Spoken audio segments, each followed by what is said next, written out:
Kan boleh tu saya talik udah toto talik udah pegah dumpu je. Jadi bismillahirrahmanirrahim.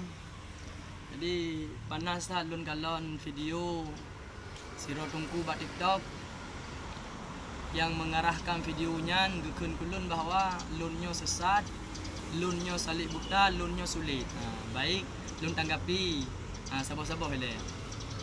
Watai nekun kulunyo sesat, nekun kulunyo salik buta, pe ke kae ni tanggungjawab, pe na bukti ni begah lunyo sesat, lunyo salik buta. Padahal lunyo sembahyang lagi ron si limang bahote si lung hamang tamu hadap kiblat si. Allah yang lung sembah, Muhammad Nabi lun. Jadi bahasa yang hana get sebutkan dalam media TikToknya. Maka ji lung pegah beklam live bahwa tanya tungku-tungku sabira roh akan karu punya bahasa yang tak lontarkan, bahasa yang sopan, bahasa yang get. Tak pegah gegap sesat, tak pegah gegap majlis salik buta. Nyelun cana bengeh. Tetapi cuman ingin lung sampaikan bahawa yang dipegah liro ni nyan 4 bukti. Dan nabi bukti lungnya salik buta, lungnya sesat. Dan pun dipegah lam lungnya sulit.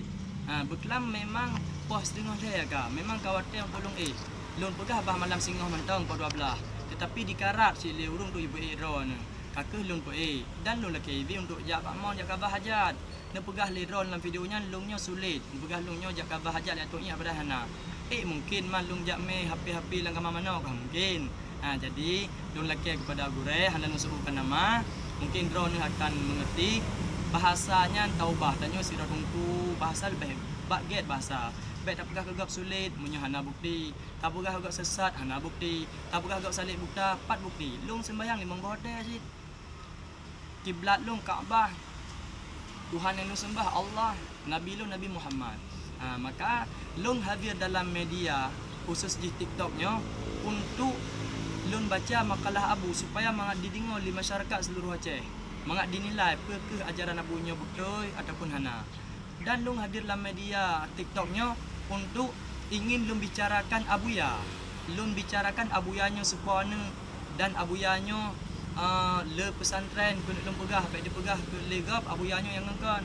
Dan ingin lung baca makalah-makalah, ingin lung peterangkan pe zikir ratib siribanya, baik orang salah faham terhadap zikir ratib siribanya. Maka munnya kulun ikun barang apa hana masalah sebetulnya dikun sesat, dikun pamajlis salik buta, tetapi wadah takun gegap benar bukti baik asal takun. Apalagi munnya getanya tungku kiban ke wadah dicok suri toladan legap jiat lagi kan nya tungku mantang kagem gegap wadah galon kiban ke urung lain. Semoga dengan videonya pada gure benar terima dengan mengaati ne baikli kita takun gegap yang mangkon pegah gegap sulit, bahkan wadah tak pegah gegap sulit tanya yang sedang bersulit. Bahkan karena yang tak pegahnya hana.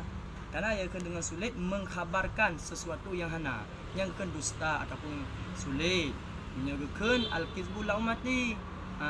Dustanya ke umat Nabi. Maka hanya enoku yang dapat ulun sampaikan.